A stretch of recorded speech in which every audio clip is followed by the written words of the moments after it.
Assalamualaikum warahmatullahi wabarakatuh. Salam sejahtera, salam perpaduan dan salam Malaysia Madani. Yang berusaha, Tuan Pengerusi Majlis, barisan hakim yang adil lagi bijaksana, guru-guru yang dihormati, serta rakan-rakan sekalian.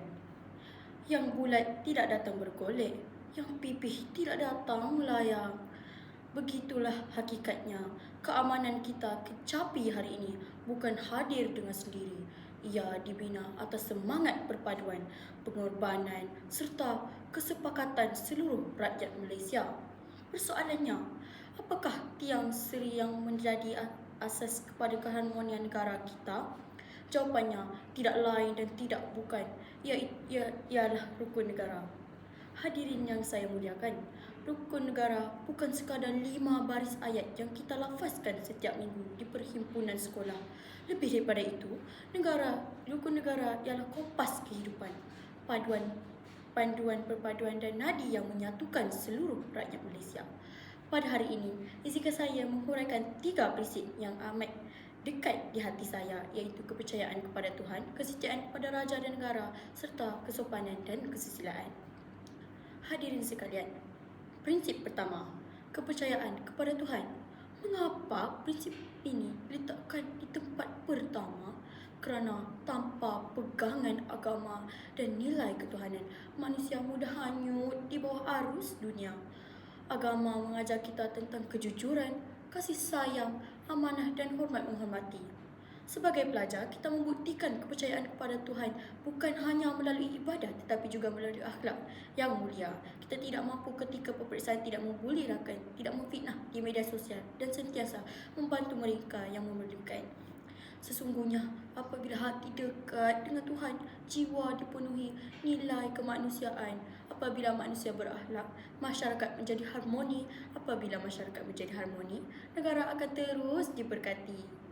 Hadirin yang dihormati, prinsip kedua ialah kesetiaan kepada raja dan negara.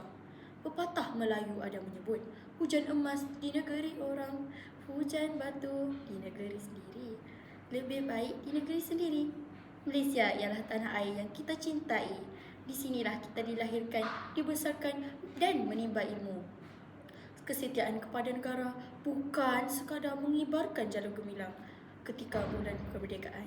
Kesetiaan sebenar terserlah melalui tindakan kita mematuhi undang-undang, menjaga nama baik sekolah, menghargai kemudahan awam dan belajar bersungguh-sungguh agar suatu hari nanti dapat berbakti kepada agama, bangsa dan negara. Sebagai generasi pewaris, kita bukan hanya mewarisi kemerdekaan, malah memikul amanah untuk mempertahankannya. Hadirin yang saya hormati, prinsip ketiga ialah kesopanan dan kesusilaan. Dalam dunia yang semakin moden, teknologi berkembang begitu pantas. Namun satu perkara yang tidak boleh hilang ialah adab orang berpesan. Bahasa menunjukkan bangsa, budi menunjukkan peribadi. Hari ini, kita sering melihat budaya mencaci, menghina dan menyebarkan kebencian di media sosial. Jika budaya ini dibiarkan, bukan sahaja hubungan sesama manusia akan rosak, malah perpaduan negara terus terancam. Sebagai pelajar, marilah kita membiasakan terima kasih, meminta maaf, menghormati guru, menyayangi ibu bapa serta menghargai perbezaan kaum dan budaya. Ingatlah, orang yang hebat bukan kerana tingginya pangkat tetapi kerana tingginya adab. Orang yang berjaya bukan kerana banyaknya harta tetapi kerana mulianya akhlak. Hadirin sekalian, marilah kita renung sejenak. Apakah gunanya negara yang maju jika rakyat saling bermusuhan? Apakah gunanya bangunan yang tinggi jika nilai kemanusiaan semakin rendah? Apa gunanya teknologi yang canggih jika adab semakin hilang? Justru, marilah kita menjadikan rukun negara sebagai amalan, bukan sekadar hafalan. Hayatilah setiap prinsip dengan sepenuh hati, kerana perpaduan bermula daripada diri kita sendiri.